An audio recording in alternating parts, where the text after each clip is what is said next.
Okey, Assalamualaikum dan selamat sejahtera. Selamat datang ke channel The Rizwan. Okey, hari ini saya akan bincangkan syarat-syarat pengeluaran akaun 1 KWSP iaitu iSinar. Okey, jadi kenyataan media. Okey, sekejap. Okey, jadi kenyataan media, iSinar membolehkan 2 juta ahli terkesan mengakses akaun 1.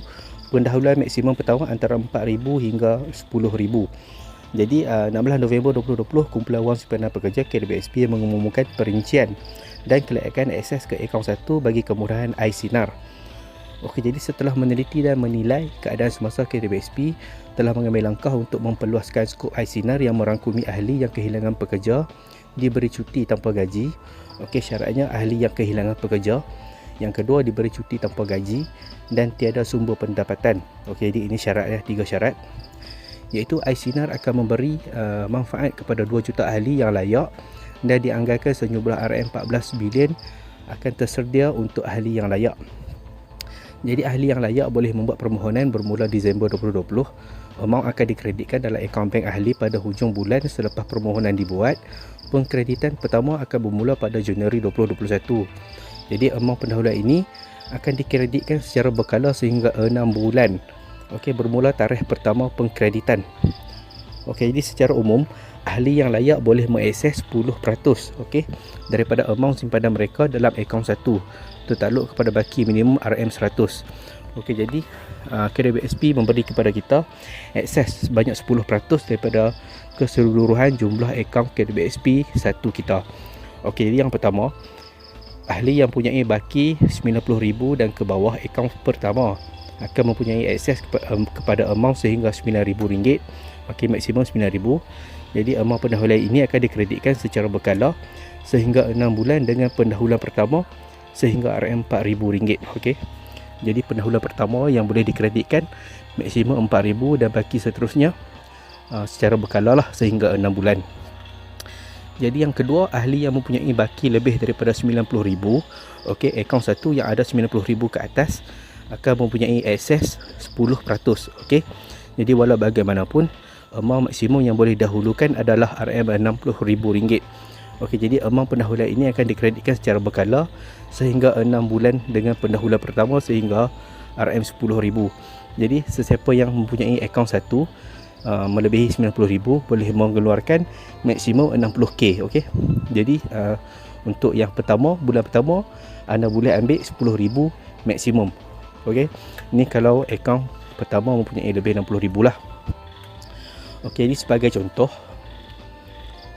Okey, sebagai contoh, simpanan akaun 1 90,000 dan ke bawah. Okey, maksimum yang kita boleh keluarkan adalah 10% iaitu 9,000.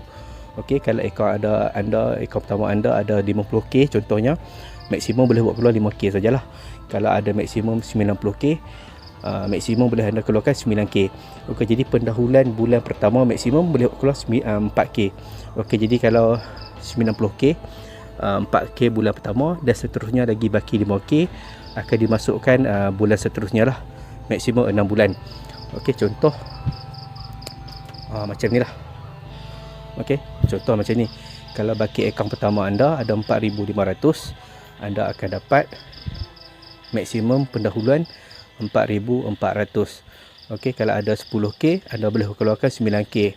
Okey, kalau ada 70k, amount pendahuluan yang anda boleh keluarkan adalah 9k. Okey, itu yang pertama.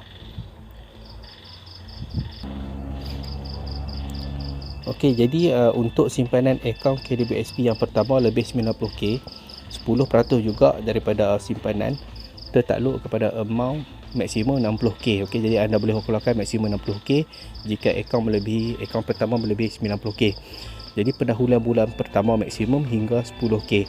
Jadi contoh di sini baki akaun 1 ada 100,000, amount pendahuluan pertama anda boleh keluarkan adalah 10,000. Kalau baki 500,000, amount pendahuluan dibenarkan adalah RM50k, dan jika anda ada 800,000, amount pendahuluan dibenarkan adalah RM60k. Okey, jadi ada dua lah. Jadi syarat untuk di bawah 90k akaun pertama, dan syarat yang dibenarkan dikeluarkan jika akaun pertama melebihi 90k. Jadi ahli yang memilih untuk memohon kemudahan iSinar perlu menggantikan amaun yang telah didahulukan.